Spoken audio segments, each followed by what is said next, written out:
This was a Japanese military pleasure center, a place where young girls were subjected to monstrous abuse. That day, a new group of girls had been brought in. One of them had red blotches all over her body. The mama-san examined her for a moment, then looked at the Japanese soldier beside him and said, "Do whatever you think is necessary." The soldier immediately dragged the girl away. Everyone thought she was being taken to a doctor, but the truth was far more horrifying. She was shot dead on the spot. That execution terrified the other girls. From that moment on, they followed orders without resistance. The soldiers then forced them to wear uniforms and smile for photos. Fake pictures meant to show the outside world how well these women were treated. It was all propaganda to hide their crimes. These girls were the so-called comfort women of the Japanese army. They were locked inside tiny rooms, barely a few square meters wide. Outside, long lines of soldiers waited. One after another, they entered the room, doing unspeakable things the girls had no power to resist. And after the soldiers left, the girls were forced to clean the rooms themselves. If even a trace of odor remained, they were beaten brutally. To prevent pregnancies, the girls were given cheap, harmful contraceptive drugs. If any girl became pregnant, she was killed immediately. One girl, named Inai, couldn't take this hell anymore. She refused to swallow the pills. Her friend Jung Fen couldn't bear the thought of losing her, so she informed the captain. When the soldiers discovered that Inai was trying to get pregnant so she could end her life,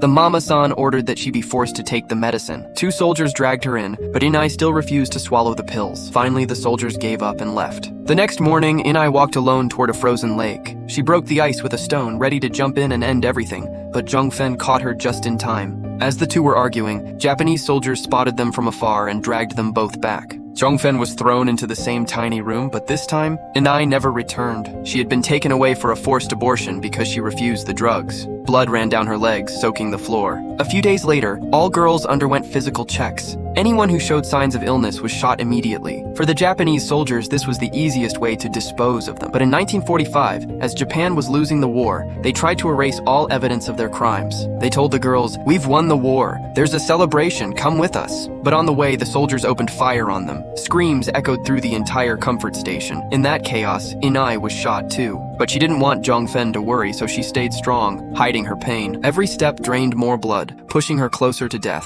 When she finally collapsed, Jung Fen realized she had been bleeding all along, but by then it was too late. With her last breath, Inai whispered, "Never forget what happened to us. One day, show the world the true face of these Japanese monsters." After Inai's death, Jung Fen fled. This story is based on real history. Until 1944, when Korea was under Japanese occupation, countless girls were taken to such comfort stations. In 2015, Japan apologized to Korea, but China's suffering is still denied to this day.